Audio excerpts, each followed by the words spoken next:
time today and it was hard. He didn't look like my baby, but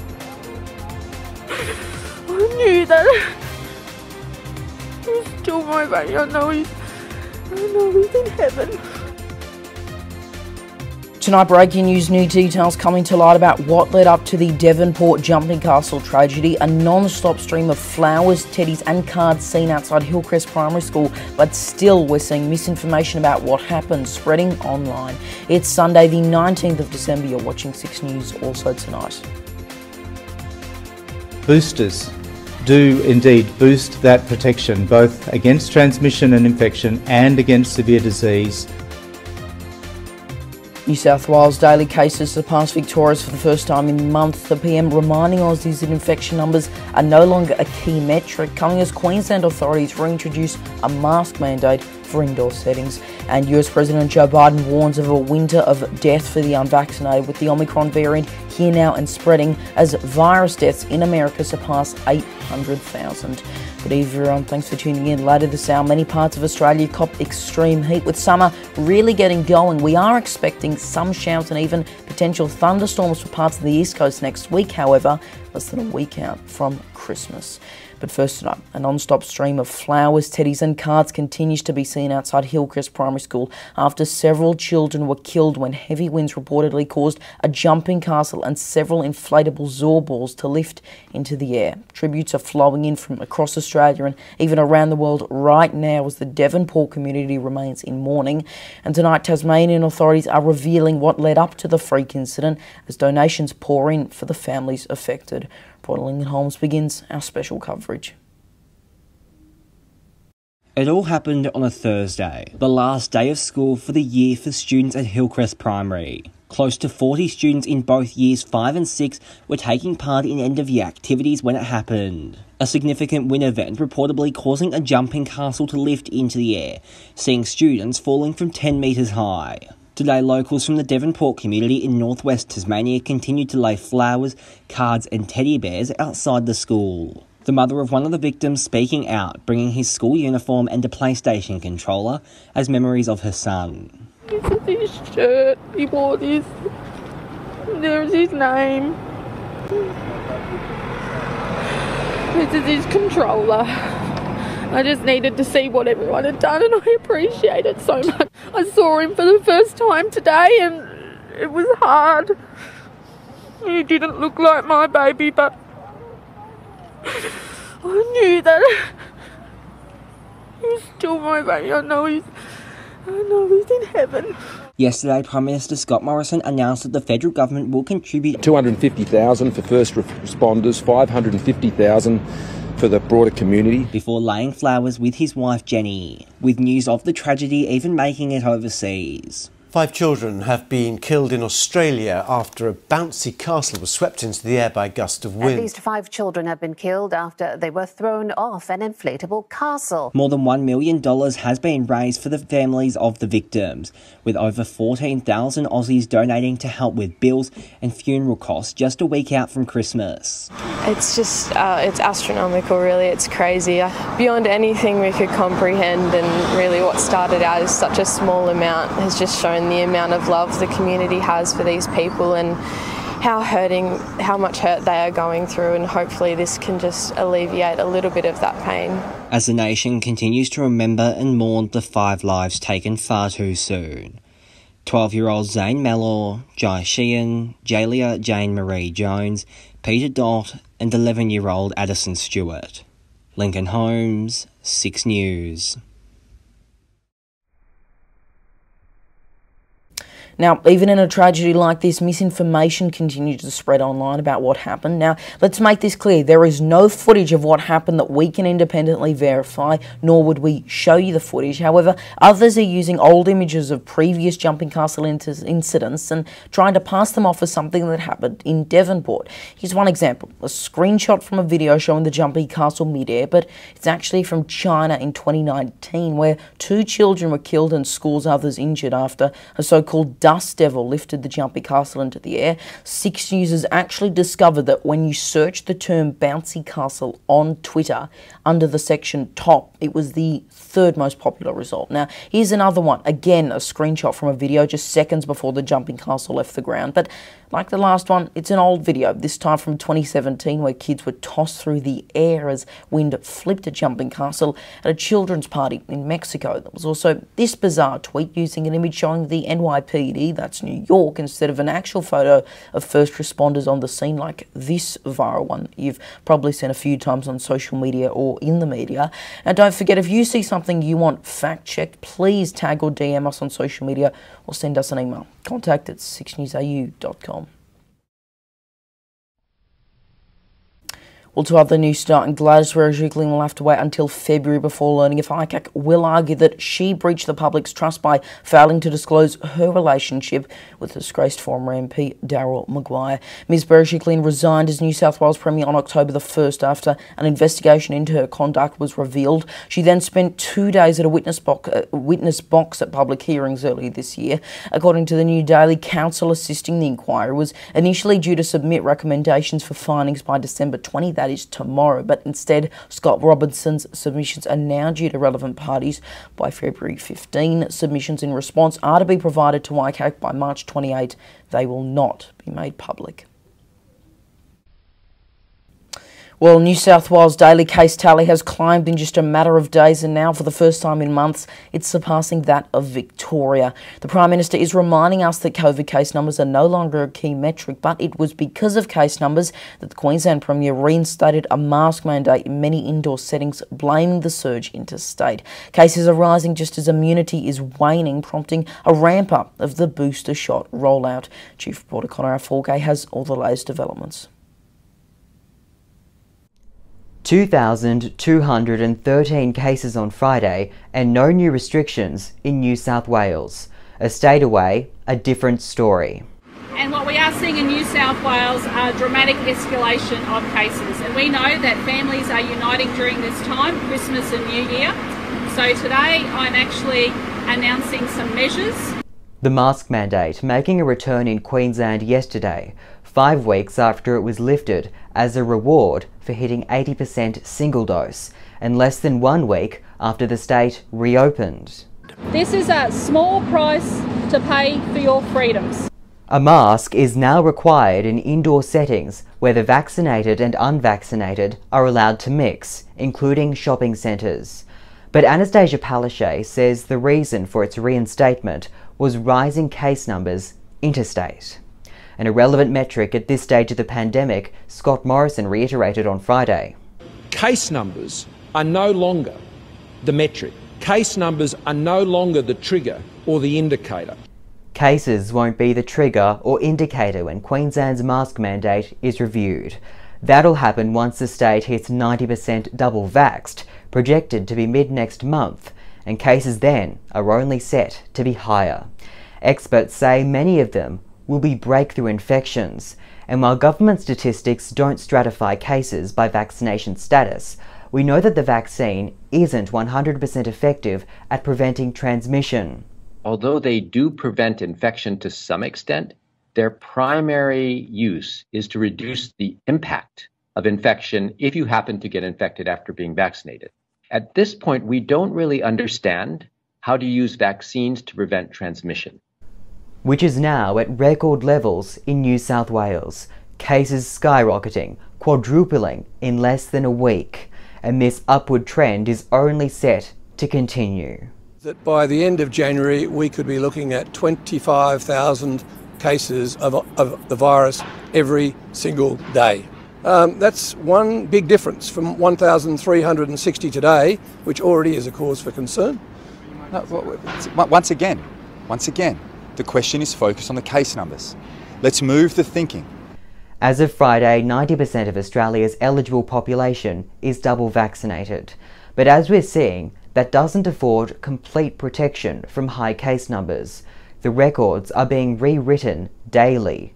Australia as a nation is pushing 4,000 cases every day, numbers that were accepted by governments as part and parcel of reopening. The current rise coincides with the Christmas holiday period and waning immunity in the population. And as Omicron asserts its dominance, health authorities have issued a clarion call for booster shot take-up. The one thing that it would appear to be likely with the Omicron variant is that the vaccines are not stopping transmission. We also know that boosters do indeed boost that protection, both against transmission and infection and against severe disease, back to the sort of levels we've seen with 2 doses for Delta. It used to be 6, but in the wake of Omicron, ATAGI now advises that 5 months should separate the second and third doses. In other countries, it's 4 months, an even shorter interval rejected by ATAGI. We also know, and this is new information, that the vaccine remains effective against severe disease. Perhaps a little less than it is the case against with Delta, for example, but it does remain effective. And I think that's one of the reasons why we are seeing increases in cases, but not so much of an increase in hospitalisations or other forms of severe disease. A lag in hospitalisation and death rates mean we actually won't see the impact of the current numbers for around 2 weeks. As the rest of the nation learns to live with COVID, Western Australia, on the other hand, is so far COVID-free for Christmas, but at the cost of being a virtual island. Queensland and Tasmania will join the blacklist from 12 AM, meaning WA will have a hard border in place for every Australian state and territory for the first time in more than a year. Well, Delta Goodrum has slammed the New South Wales Health Department over an Instagram post featuring her head. New South Wales Health was answering questions from the public on social media surrounding COVID-19 and vaccines. In one post, which you're seeing now, the singer's head is used to represent the Delta variant as 2 needles are seen pointing at her. Responding via an Instagram story, Goodrum said that she had a, quote, huge problem with this, adding that needles pointing at a picture of my head in an attempt to get your point across is disturbing. According to Sky News, the 37-year-old is fully vaccinated and was just annoyed the way her image was used alongside the syringes. A new report has exposed brutal executions in North Korea for watching banned videos 10 years after Kim Jong-un came into power. According to an investigation by the Transitional Justice Working Group, or the TJWG, prisoners have been killed and their corpse desecrated while family members are forced to watch, not for committing crimes like murder or rape, but for watching media that is prohibited in the country. The TJWG says a total of 23 public executions have been held since Kim became the North Korean leader in December 2011. 2 were hangings and 21 faced the firing squad, but the group believes the actual number may be much higher. According to Sky News, the report also detailed 1 execution in the country's capital, Pyongyang, in either 2012 or 2013, which said that, quote, the executed body was burnt with a flamethrower in front of a crowd following execution. The family of the accused was forced to attend the execution and sit in the front row to observe the scene. The father fainted after watching his son burn in front of his eyes. Under Kim Jong-un, a large number of weapons tests have also been conducted. But we have also seen a relationship form with now former US President Donald Trump, the pair even actually meeting multiple times and Trump actually crossing into the so-called Hermit Kingdom. Of course, last year saw viral rumours that Kim had actually died. Those turned out to be false. While this year we saw him appear in public looking noticeably slimmer. That did raise questions about his health amid reports of food shortages in the country this winter as well. We've got more details on North Korea on our website, 6newsau.com. A fascinating report we did last year, if you'll recall, from our now former chief reporter Jack Hahn on North Korea. So you can actually still check that out on our website or our YouTube channel, because it still has a lot of things in it that are relevant to what we are talking about today. So again, check that out, 6newsau.com. Meanwhile, Joe Biden has warned of a winter of death for the unvaccinated, with the Omicron variant now, quote, here now and spreading. The US president has urged Americans to get their booster shots as soon as possible in an attempt to stop schools and businesses from shutting down, with virus deaths in the country now surpassing 800,000. US correspondent Jackson Gosnell has more. Good evening, Leo. We're monitoring a lot here in the U.S. The big story right now is the Omicron variant and coronavirus. President Biden and health officials urged Americans to either get their initial vaccination doses or get boosted as soon as possible so that they have protection ahead of Christmas and the new year. Now, President Biden is expected to address the nation the upcoming week, just in time for holiday preparations to begin to happen and celebrations to occur. The president is expected to outline additional action that he will take to ensure that Americans will be healthy ahead of the holidays. The president's speech will focus on the status of the country's fight against COVID-19 as the cases of Omicron continue to spike. The president is expected to announce new steps the administration is taking to help communities in need of assistance, while also issuing stark warnings that Americans who choose to remain unvaccinated risk death and a foreseeable future of infection until they are indeed vaccinated. Additionally, the president is expected to go beyond his already unveiled winter plan with additional measures to have, preparations for the rising case levels, and he'll also expected to lay out a plan of how his team will respond to this challenge. Now, Saturday Night Live, a very famed American show, did not have an in-studio audience for their last taping and only had limited cast and crew. Some schools and universities have already shifted to remote learning, and the NFL and other sports leagues have announced that their games have been either rescheduled, postponed, or canceled as a result of this new variant. Now, lines for testing across the country are incredibly long, and home test kits are almost sold out everywhere. However, some health officials do say make sure you get the PCR COVID test because the antigen ones that are rapid that most Americans can buy at, for example, the supermarket, those sometimes don't detect the Omicron variant, according to some health officials and some reports that we have been dissecting. I'll continue to monitor the very latest from here in the U.S. I'm Jackson Gosnell. Back to you. TikTok says reports of a viral trend threatening violence at schools in the US are not credible. Schools in several states, including New York, California, Texas, Pennsylvania and Minnesota, cancelled classes and ramped up security over posts warning of shootings and bomb attacks. But on Twitter, the social media company said they exhaustively searched for content that promotes violence at schools, but have found nothing, adding that, quote, media reports have been widespread and based on rumours rather than facts, and we are deeply concerned that they could end up inspiring real-world harm. The FBI and local authorities also confirmed the threats were baseless, according to the BBC. Necklaces and accessories claimed to protect people from 5G have been found to be dangerously radioactive. The Dutch Authority for Nuclear Safety and Radiation Protection, or ANVS, says it has found that 10 products gave off harmful ionising radiation, saying people should not wear the products as they could cause long-term harm. The products included a sleeping mask, necklace and a bracelet, one of which aimed at children, authorities saying it should be put away safely. 5G towers have faced attacks since the pandemic began from people who believe they are harmful to humans. A Florida man who attacked police officers with a fire extinguisher, a wooden plank and a pole during the January 6th Capitol riot has been sentenced to more than 5 years in prison. CNN reports Robert Scott Palmer is the first person to be sentenced for the felony of assaulting an officer with a dangerous weapon since January the 6th. Palmer told a judge that he's really ashamed of what he did and said in a handwritten letter that he felt betrayed by Donald Trump and his allies. It is the toughest sentence handed down to a Capitol rioter thus far. Well, back home now, many parts of Australia have faced extreme heat this weekend, with summer really getting going just a week out from Christmas. Can you believe it? We are, however, expecting some showers and even potential thunderstorms for parts of the east coast in the week ahead, while places like Alice Springs are heading for several consecutive days of temperatures in their high 30s and even 40s. Senior reporter Darby Travers has the full forecast on the ground in Victoria's Phillip Island.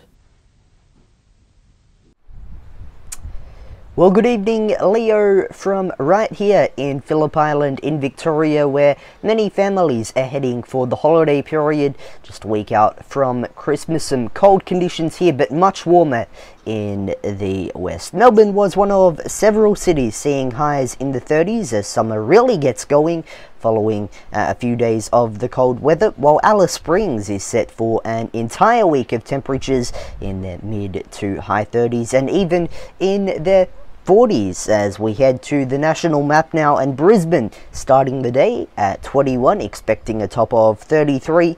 Conditions staying the same throughout the day in Sydney, a top of 24 there, 26 in the nation's capital, 27 and sunny in Melbourne, heavy rain 21 in Hobart, 23 in Adelaide after that severe heat on Friday, 37 in Alice Springs, 29 in Perth, and Darwin a warm top of 33.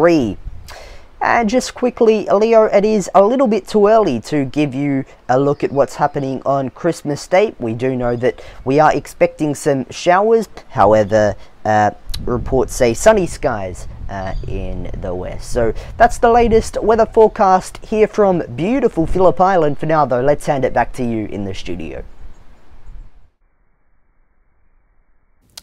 Alright, Darby Travers there for us in the beautiful Phillip Island here in Victoria. Great to go down there once we can, but of course still plenty of news to get to, and there's plenty in WA, so let's check in with Arvin and Sarah, who's got a look at what's coming up later tonight on WAMN News. Thanks, Leo. Tonight on WAMN News, more than 150 cars caught by speed camera in 15 minutes on the Quinella Freeway just before Christmas.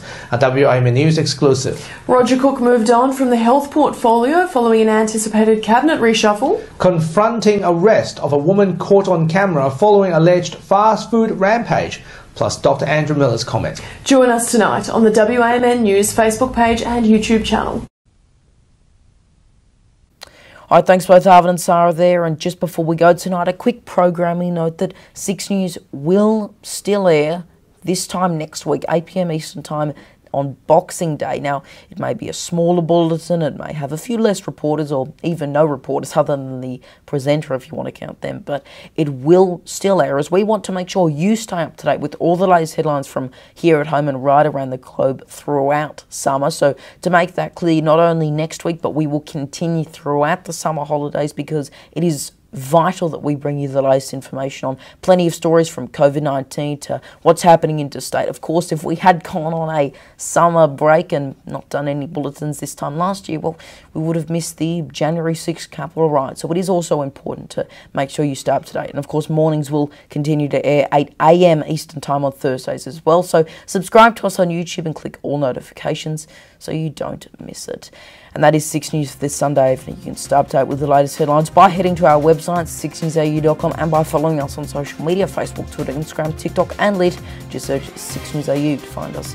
I'm Leonardo Puglisi. Thanks to your company. Good night.